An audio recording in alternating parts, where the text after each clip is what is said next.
आपका हमारे YouTube channel Rajiv classes में स्वागत है। आज हम लोग पढ़ेंगे लाभ और हानि, जो कि मैथ का बहुत ही इंपॉर्टेंट चैप्टर होता है। लाभ और हानि में आज का टॉपिक हमारा क्या है? तो आज का टॉपिक है हमारा कि जब क्रय मूल्य और विक्रय मूल्य दोनों ही बढ़ाए या घटाए जाएं, जब विक्रय मूल्य और क्रय मूल्य दोनों भी बढ़ाए या घटाए जाएं, तो ये पार्ट नंबर कौन सा है? तो ये लाभ और हानि का पार्ट 13 है, पार्ट 13 है।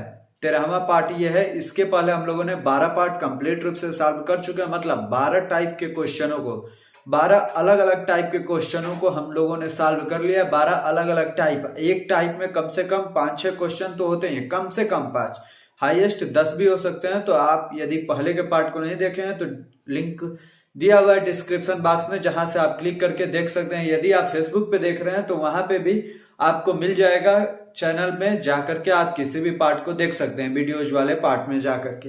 यदि आप YouTube पे देख रहे हैं तो चैनल को सब्सक्राइब कर लीजिए, वीडियो को लाइक और अपने दोस्तों को भी शेयर कर दीजिए, और फेसबुक पे देख रहे हैं तो पेज को फॉलो कर लीजिए और लाइक और शेयर भी कर दीजिए। अब हम चलते हैं आज के अपने पहले प्रश्न पे और देखते हैं इन प्रश्नों को कैसे इजी से इजी वे से और कैसे जल्दी से जल्दी और सब सारे क्वेश्चन एक ही भाषा में समझ में आ जाए और सबको सबसे आसान तरीका वो लगे, हम उसी तरीके को फॉलो करके सभी क्वेश्चनों को सॉल्व करेंगे आज के इस टॉपिक पे।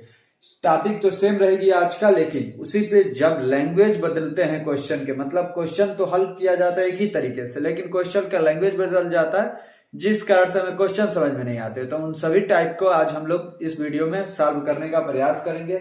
आइए अब हम देखते हैं अपने पहले प्रश्न को।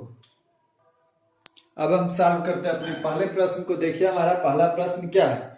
हमारा पहला प्रश्न है, अनु किसी वस्तु का विक्रय मूल्य उसके उत्पादन की लागत से 25% अधिक निश्चित करती है। यदि उस उत्पादन की लागत 20% बढ़ जाती है और वह उसका विक्रय मूल्य 10% बढ़ा देती है, तो उसका लाभ प्रतिशत क्या है? 15.2%, 13.8%, 16.4%, 14.6%। तो इसको आप बिल्कुल ही जैसे जैसे बोल रहा है वैसे वैसे ही सॉल्व करेंगे तो इजी वे से आपका क्वेश्चन सॉल्व हो जाएगा। अनु किसी वस्तु का विक्रय मूल्य उसके उत्पादन की लागत से 25% अधिक निश्चित करती है। मतलब यदि 100 उसकी सीपी है तो एसपी कितनी हो जाती है? 125। अब देखिए क्या कर रहा है, यदि उस उत्पादन की लागत 20% बढ़ा देती है, 100 से 20 बढ़ेगा तो 120 हो जाएगा, और वह उसका विक्रय मूल्य 10% बढ़ा देती है। इसका 10% कितना होगा? 12.5, और उतना बढ़ेगा तो कितना हो जाएगा? 137.5। अब क्या पूछ रहा है? तो उसका लाभ प्रतिशत क्या है? कितना लाभ प्रतिशत है? कितना ज्यादा है? 17.5। तो 17.5 बटे में 120 और गुणे में 100% निकालने के लिए ये देखिए 0 से 0 कैंसिल, 10 से गुणा होगा, दशमलव हट जाएगा। 175/12, 12 एकम 12, कितना बचा? 5। तो कितना हो गया? 55। तो बच्चों को 48, 7 बचा तो 70, तो कितना हो गया? 12×5 = 60, मतलब 14.5। इसके आसपास क्या है? 14.6। मतलब कौन सा ऑप्शन सही हो गया? तो हमारा पहले सवाल का डी नंबर ऑप्शन सही हो गया। पहले सवाल का कौन सा ऑप्शन सही हो गया? D number option. बिल्कुल आपको जैसे जैसे बोल रहा है वैसे वैसे सॉल्व करना है, बिल्कुल इजी वैसे सॉल्व होगा। अब हम चलते हैं अपने दूसरे प्रश्न को हल करने के लिए और देखते हैं हमारा दूसरा प्रश्न क्या है। अब हम सॉल्व करते हैं अपने दूसरे प्रश्न को।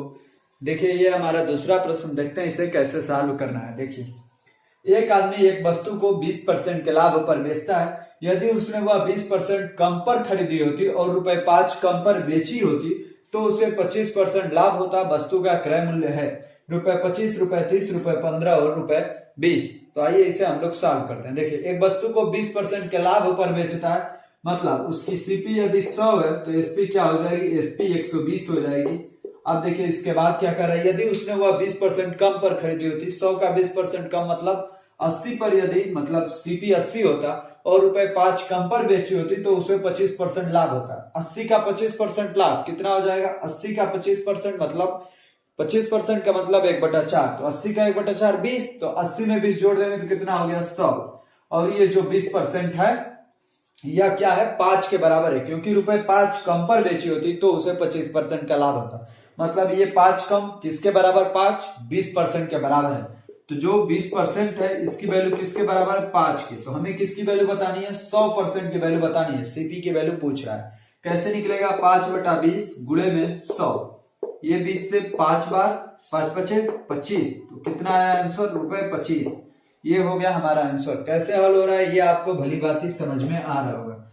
दूसरे का ऑप्शन नंबर ए सही हो गया। ये सब आपको परसेंटेज तो आता ही होगा कि 20% बढ़ाया जाएगा तो 100 से 120, 20% कम खरीदा जा रहा है 100 से, तो 100 से 20 कम मतलब 80, 80 पे 25 बढ़ाया जा रहा है मतलब 80 पे 25 नहीं बढ़ाना है, 25% बढ़ाना है मतलब 80 में 20 बढ़ाना है तो 100 हो गया।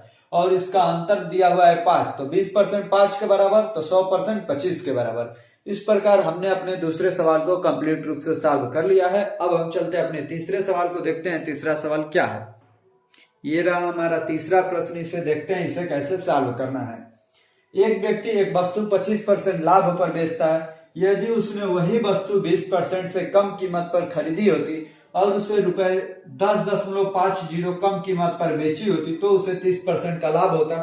तदनुसार उस वस्तु का लागत मूल्य ज्ञात कीजिए। सेम पिछले जैसा सवाल है, तो आपको वीडियो को पॉज करना है और इसको हल करना है और कमेंट बॉक्स में कमेंट बताना है। यदि आपको नहीं आएगा फिर तो हम हैं ही, आप कमेंट बॉक्स में ये भी कमेंट कर सकते हैं कि सर 3rd नंबर क्वेश्चन एक बार बता दीजिएगा, तो हम बिल्कुल आपको बताएंगे भी। लेकिन सेम टू सेम पिछले जैसा सवाल है, आपको केवल संख्याएं बदली हैं, सेम वही चीजें। वहां पे क्रय मूल्य पूछा था, यहाँ पे लागत मूल्य, तो लागत मूल्य और क्रय मूल्य सब कुछ सेम ही होते हैं। तो ये आपको कमेंट बॉक्स वाला सवाल है, आपको इसका हल कमेंट बॉक्स में कमेंट करना है कि क्या इसका क्वेश्चन आंसर होगा। और आपको 3rd number question comment box में कमेंट करना है कि 3rd का ए सही होगा या 3rd का बी सही होगा, ऐसे आपको कमेंट करना है ताकि मैं समझ जाऊं कि आप तीसरे का ही आंसर बताना चाहते हैं। अब हम चलते हैं अपने चौथे प्रश्न पे, देखते हैं चौथा प्रश्न क्या है और उसे कैसे हल करना है। अब हम सॉल्व करते हैं अपने चौथे प्रश्न को। ये रहा हमारा चौथा प्रश्न। एक वस्तु 12% लाभ पर बेची गई। यदि उसका लागत मूल्य 10% कम होता है और बिक्री मूल्य रुपए 5.75 अधिक होता है तो लाभ 30% हो जाता है। उस पर 20% लाभ पाने के लिए उसे कितने रुपए में बेचना चाहिए। 4 हमारे पास ऑप्शन है, 115, 120, 138 और 215। कौन सा ऑप्शन सही होगा, आइए हम इसे हल करके देखते हैं। 12% लाभ पर बेची गई होती, मतलब 100 था तो 112 पर बेची गई होती। अब क्या करें, यदि उसका लागत मूल्य 10% कम होता मतलब ये 90 हो जाता और बिक्री मूल्य रुपए 5.75 अधिक होता, मतलब ये कितना बढ़ के हो जा रहा है, 5.75 बढ़ रहा है, तो लाभ 30% हो जाता। 90 का 30% कितना होगा, 27, और 27 इसमें जोड़ेंगे तो कितना हो जाएगा, 117। मतलब जो ये 5 बढ़ रहा है ये किसके बराबर है, 5.75 के बराबर है। तो आइए हम इसका 100% की वैल्यू निकाल लेते हैं। कैसे निकलेगा, तो 5.75 बटे में 100 गुणे बटे में 5, क्योंकि 5% की ये वैल्यू है, गुणे में हमें 100% की वैल्यू निकालनी है। तो 5 से ये गुणा होगा तो दशमलव इसमें का गायब हो जाएगा, कितना होगा 575 बटा 5। अब 5 से कटाएंगे तो आएगा 115। अब आप ऑप्शन ए को टिक लगा देंगे तो आपका ऑप्शन हो जाएगा गलत, क्योंकि अभी हमारा सवाल खत्म नहीं हुआ है, क्योंकि इसमें आगे जोड़ दिया है क्या, तो उस पर 20% लाभ पाने के लिए उसे कितने रुपए में बेचना चाहिए। मतलब 115 रुपए तो क्रय मूल्य है, इसे 20% लाभ पर बेचना है। 20% लाभ मतलब 120%। अब 20% का मतलब क्या होता है, 1/5 मतलब 6/5। तो 115 गुणे 120% पे बेचना है, 120/6, 20 से 6, 20 से 5, 5 से 23, 23 छक्के 138 आया, 138 आया। तो 138 आया, मतलब कौन सा विकल्प सही हो गया, तो सी नंबर विकल्प हमारा सही हो गया। इसलिए आपको कोई भी सवाल आपके एग्जाम में आए तो आप बिल्कुल उसे अंत तक पढ़ेंगे तभी जाके सॉल्व करेंगे, नहीं तो यदि आप आधे तक पढ़ेंगे तो आधे में विकल्प में तो होगा और आपका क्वेश्चन गलत हो जाएगा। आप सोचेंगे कि हमने तो सही किया था, इसलिए आपको अंत तक पढ़ना है। इस क्वेश्चन का कौन सा ऑप्शन सही है, सी नंबर ऑप्शन हमारा सही है। अब हम चलते हैं आज के अपने 5वें प्रश्न पे और देखते हैं 5वां प्रश्न क्या और उसे कैसे हमें सॉल्व करना है। अब हम सॉल्व करते हैं अपने 5वें प्रश्न को। यह हमारा 5वां प्रश्न। इसमें देखिए क्या है, एक पुस्तक विक्रेता 10% के लाभ पर पुस्तक बेचता है। यदि उसने वह पुस्तक 4% कम पर खरीदी होती और रुपए 6 अधिक पर बेची होती, रुपए 6 अधिक पर बेची होती तो उसे 18 से 3/4% का अधिक लाभ होता। तो पुस्तक की लागत कीमत क्या है, रुपए 150, रुपए 155, रुपए 160, रुपए 170। कौन सा ऑप्शन सही है यही हमें बताना है। आइए इसे सॉल्व करते हैं। 10% के लाभ पर बेचता है, मतलब यदि 100 है तो 110 पर बेचता है। यदि उसने वह पुस्तक 4% कम पर खरीदी होती, मतलब 96 पे, तो और रुपए 6 अधिक पर बेची होती, मतलब जो भी ये पढ़ेगा कितने के बराबर होगा, 6 के बराबर होगा, तो उसे 18 से 3/4% का अधिक लाभ होता है। तो इसका 18 से 3/4% निकालना है और इसमें जोड़ देना है। तो आइए हम निकालते हैं। 18 72 3 75/4, मतलब 96 का 75/4 आपको निकालना है। 75/4% आपको निकालना है। ये 4 से 24 बार में, ये 25 से 3 बार, 25 से 4 बार, ये 4 से 6 बार, 6 तिया 18 आया। 96 का 75/4% कितना आया, 18। 96 में 18 जोड़ेंगे, 96 में 18 जोड़ेंगे तो कितना हो जाएगा, 114। कितना हो गया, 114। कितना बढ़ा, 4%। ये 4% किसके बराबर है, रुपए 6 के बराबर है।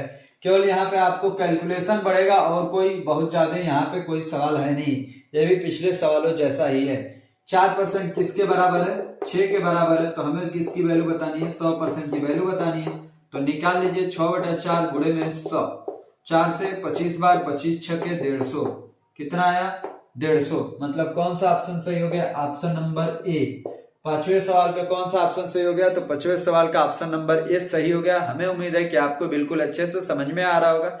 यदि समझ में आ रहा होगा तो चैनल को फॉलो कर लीजिए, सब्सक्राइब कर लीजिए। यदि आप फेसबुक या यूट्यूब पे कहीं भी देख रहे हो तो वीडियो को लाइक कीजिए और अपने दोस्तों को भी शेयर कीजिए। धन्यवाद आपको ऐसे ही चैनल पे अंत तक बने रहने के लिए। अब हम चलते हैं अपने 6वें सवाल पे और देखते हैं 6वां सवाल क्या है और उसे कैसे सॉल्व कर। अब हम देखते हैं अपने 6वें प्रश्न को। ये रहा हमारा 6वां प्रश्न, इसको कैसे सॉल्व करना है आइए इसे भी देखते हैं। एक पुस्तक विक्रेता पुस्तक को 10% लाभ पर बेचता है। यदि वह उसे 4% कम पर खरीदे और 60 पैसा अधिक मूल्य पर बेचे तो वह 18 से 3/4% लाभ प्राप्त करता है। पुस्तक विक्रेता को लाभ किस मूल्य पर मिला होगा, रुपए 11, रुपए 4, रुपए 10, रुपए 15। आपको पिछले सवाल जैसा ही सब कुछ ये सवाल दिख रहा होगा, केवल यहाँ पर एक ये अंक बदला है और क्या बदला है, पुस्तक विक्रेता को लाभ किस मूल्य पर मिला होगा, लैंग्वेज बदल गया है। लाभ किस मूल्य पर मिला होगा मतलब यहाँ भी आपको क्रय मूल्य ही पूछ रहा है, जैसे पिछले सवालों को हल किए सेम टू सेम वैसे ही इसे भी सॉल्व करना है। आइए सॉल्व करते हैं। 10% लाभ पर बेचता मतलब 100 को 110 पे। अब 4% कम पर खरीदे मतलब 96 में और 18 से 3/4% लाभ प्राप्त करता है मतलब 114 में। कितना अधिक में बेचे, 60 पैसा अधिक मूल्य पर बेचे। ये किसके बराबर है, 60 पैसे के बराबर है। कौन 60 पैसे के बराबर है, तो ये 4% जो है। आपको 100% की वैल्यू बतानी है तो 60 पैसे बटाने 4 गुणे में 100। 4 से ये 15 बार, 15 गुणे में 100, 1500। 1500 ये क्या आया, पैसा आया। जब इसे रुपए में बदलेंगे तो ये क्या हो जाएगा, रुपए 15 हो जाएगा। क्या हो जाएगा, रुपए 15। मतलब कौन सा ऑप्शन सही हो गया, ऑप्शन नंबर डी। 6वें सवाल का कौन सा ऑप्शन सही हो गया, इस प्रकार 6वें सवाल का ऑप्शन नंबर डी सही हो गया। अब हम चलते हैं अपने लास्ट प्रश्न पे, आज के प्रश्न संख्या 7 पे और देखते हैं 7वां सवाल क्या है और उसे किस तरीके से हमें सॉल्व करना है। अब हम सॉल्व करते हैं अपने 7वें प्रश्न को और देखते हैं ये क्या है और इसे किस तरीके से हमें सॉल्व करना है। एक व्यक्ति एक मेज 20% लाभ पर बेचता है। यदि उसने इसे 10% कम मूल्य पर खरीदा होता तथा रुपए 105 अधिक में बेचा होता तो उसे 35% का लाभ हुआ होता। तो मेज का क्रय मूल्य है रुपए 7,000, रुपए 7,350, रुपए 9,200, रुपए 8,000। कौन सा ऑप्शन सही है, इसको भी हमें आइए हम सॉल्व करते हैं कि कैसे इसको सॉल्व करना है। एक में 20% लाभ पर मतलब 100 यदि सीपी था तो उसे 120 पर बेचा। यदि उसने इसे 10% कम मूल्य पर खरीदा होता है मतलब 90 में खरीदा होता और तथा रुपए 105 अधिक में बेचा होता, मतलब ये कितना में 105 अधिक में बेचा होता, मतलब जो यहाँ पे मान आएगा बड़ा ही आएगा होता, तो उसे 35% का लाभ हुआ था। 90 का 35% हमें निकालना है। 90 का 35% मतलब 135% की वैल्यू लिखनी है। 0 से 0 कैंसिल, 5 से ये 5 दूनी 30, 5 से 35, 5 से ये 2 बार, 27 गुणे 9, 27 नवा हो जाएगा 243/2। इसको जब भाग देंगे तो 121.5 आएगा। मतलब यहाँ की वैल्यू आ गई 121.5। कितना आई, 121.5।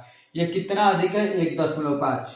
1.5 किसके बराबर है, 105 के। तो हमें किसकी वैल्यू बतानी है, 100 किसके बराबर होगा। तो 105 बटे में 1.5 गुणे में 100। अब ये दशमलव हटाने के लिए ऊपर नीचे 10 से गुणा कीजिए तो 1 0 बढ़ गया, नीचे में ये दशमलव हट गया। 15 से ये 7 बार, 7 गुणे 1000 कितना हो गया, 7000। तो यही आपका आंसर हो गया क्या, रुपए 7000। मतलब ऑप्शन नंबर ए सही हो गया। तो आपको सभी सवाल एक ही जैसे मेथड से करने हैं, केवल इसमें लैंग्वेज बदल सकती है, तरीका बदल सकता है, कुछ बढ़ा सकता है, कुछ घटा सकता है। लेकिन आपको यदि एक बार तरीका समझ में आ गया तो आप कितना भी घुमाए आप ऐसे सवालों को सॉल्व कर लेंगे। ये जो भी हम क्वेश्चन करते हैं सभी क्वेश्चन किसी न किसी एग्जाम में पूछे गए ही होते हैं। आज इस टॉपिक पे जितने भी क्वेश्चन बन सकते थे सभी टाइप के क्वेश्चन हमने सॉल्व कर लिया है।